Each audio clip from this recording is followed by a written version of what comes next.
So let's get right into it. At number 5, starting out with Mo Lewis. If you remember Mo Lewis's name, you probably remember this. The hit that began Tom Brady's career, ended Drew Bledsoe's time as the Patriots quarterback. But there was so much more to Mo Lewis. He started 200 games with the Jets. He was 5th in tackles among all players from 1992 through 2001. Made 3 Pro Bowls there as well. Look at this stat. 10 or more sacks, 10 or more forced fumbles, and 5 interceptions over a player's first 4 seasons. It's a pretty exclusive list. The maniac Darius Leonard is on there. Jamie Collins, before he became a journeyman, a really good player with the Patriots. Greg Lloyd, everybody remembers, was a nasty player with the Steelers. Mo Lewis, the other one on this list. Remember Mo Lewis for more than one hit on Drew Bledsoe. Coming in at number 4, former Bear Otis Wilson, a member of the 1985 Bears, but one that doesn't get talked about as much. You got several of his teammates, Richard Dent, Dan Hampton, Mike Singletary. They're all in the Pro Football Hall of Fame. A knee injury ended Otis Wilson's career early. He only made 1 Pro Bowl. That was in that 1985 season. I'm a sucker for nicknames. He had 2 of them, the Junkyard Dog and Mama's Boy. He also was second on those 85 Bears in sacks behind only Richard Dent. Coming in at number 3, another player who often got overshadowed, former Giant Carl Banks. Of course, he played alongside Lawrence Taylor with the Giants. He played alongside Harry Carson. Both of those guys are in the Hall of Fame. Carl Banks was a Hall of Fame semifinalist in 2020, but has not yet advanced further in the Hall of Fame voting. He's a name to keep in mind as we move forward here. He was also a member of the all-decade team for the 1980s, maybe the height of linebacker play in NFL history. 5 of those 7 guys who were on the 1980s all-decade team, including Mike Singletary, now in the Hall of Fame. The only other 2, Carl Banks and John Anderson.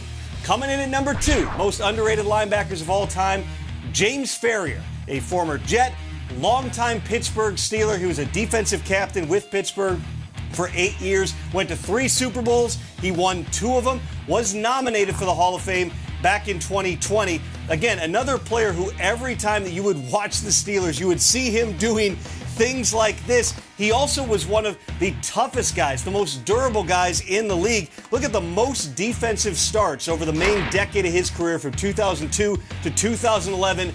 Nobody started more defensive games, including the playoffs, than James Ferrier.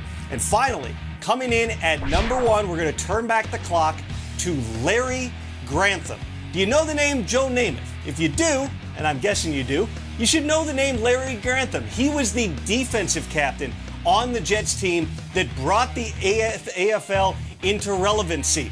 In Super Bowl III, everybody talks about the guarantee, what Joe Namath did. Well, Grantham was the leader of that defense that forced 5 turnovers in that game against the Colts. He was calling all the defensive signals on the field. He told the story in the past that the Jets at that time only had 2 film projectors that they could send home with players. Namath had one, Grantham had the other. He also was highly productive. Look at the most interceptions by a linebacker in the 13 seasons that he played, starting 175 games. Only 3 players in NFL history had more interceptions at the linebacker position than Larry Grantham. So there you have it, guys. My list of the top 5 underrated linebackers of all time. It was very difficult to pare this thing down. Apologies to London Fletcher. You were a late cut. Guys, what do you think? Let's start with, well, who do you want? Darius, you want to go first on this one? Oh, late cut to Iron Man. That's tough right there, Tom. Tough. That was a great list, great history lesson. Another guy who's very underrated, a semifinalist for the Hall of Famer, a little undersized, Miami legend, Zach Thomas. Underrated again, left off your top 5 list. I mean, super productive, 17 interceptions, over 1,600 tackles, 4 touchdowns returned as a linebacker. Impressive. All decades team in the 2000s, 7-time Pro Bowler, 5-time All-Pro, and still not the Hall of Fame. Please get this man in the Hall of Fame. But I need to see Zach Thomas on that list. As a lifelong Dolphin fan, I'm missing my guy. I hear you, dude. Every spring, Darius, I make the case for Zach Thomas in the Hall of Fame. A lot of his numbers are better than Brian Urlacher's, and Urlacher got in the first ballot. Tom, excellent list, really well supported. I do think that Pepper Johnson Twitter is going to be a little angry he was left out, but I like that you bring attention to Otis Wilson. Otis Wilson, the 85 Bears defense is not close to what they were without him.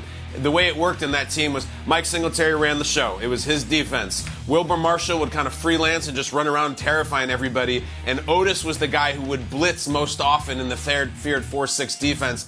So I loved Otis, and I loved his line in the Super Bowl Shuffle. It's always been my favorite, in which he said, "I'm Mama's boy Otis, one of a kind. The ladies all love me for my body and my mind." Will, I had my doubts that the ladies loved him for his mind back in 1985, but I still respect the rhyme, and he did win a Grammy for that song, so you have to give it up to him.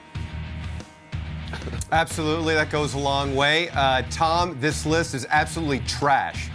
No, I'm just kidding. I just want to say that because people were trashing me for my list. Hello, fill in the blank. You know, I love the comments. For me, a player that you could have mentioned, I love Zach Thomas, should be in the Hall of Fame. I agree with your campaign there, KB and Darius, with your assessment. Navarro Bowman, you talk about a guy that was overshadowed by his fellow linebacking teammate in Patrick Willis as well. Had that incredible 4-year stretch, led the team to multiple NFC Championship games. He was a first-team All-Pro for 4 years. He averaged 145 tackles during that 4-year span. Again, doesn't get enough love because Patrick Willis is there, and he'll likely be in the Hall of Fame. But if it wasn't for that devastating injury that we saw in Seattle for Navarro Bowman, we may be putting him in different terms. And it's also crazy to think that Patrick Willis also was done by the age of 30 as well. Needless to say, Tom, that was an excellent list. Totally enjoyed it and enjoyed that history lesson, Tom. Great call on Navarro Bowman. He was a really good player for the time that he was in the league. As far as Zach Thomas, Darius, and I don't disagree with you at all, but I tend to cut it off if a guy's made at least 3 first-team All-Pro teams. Zach Thomas made it 5 times, and he probably is going to be in the Hall of Fame relatively soon. So underrated for the moment. Let's talk in a couple of years.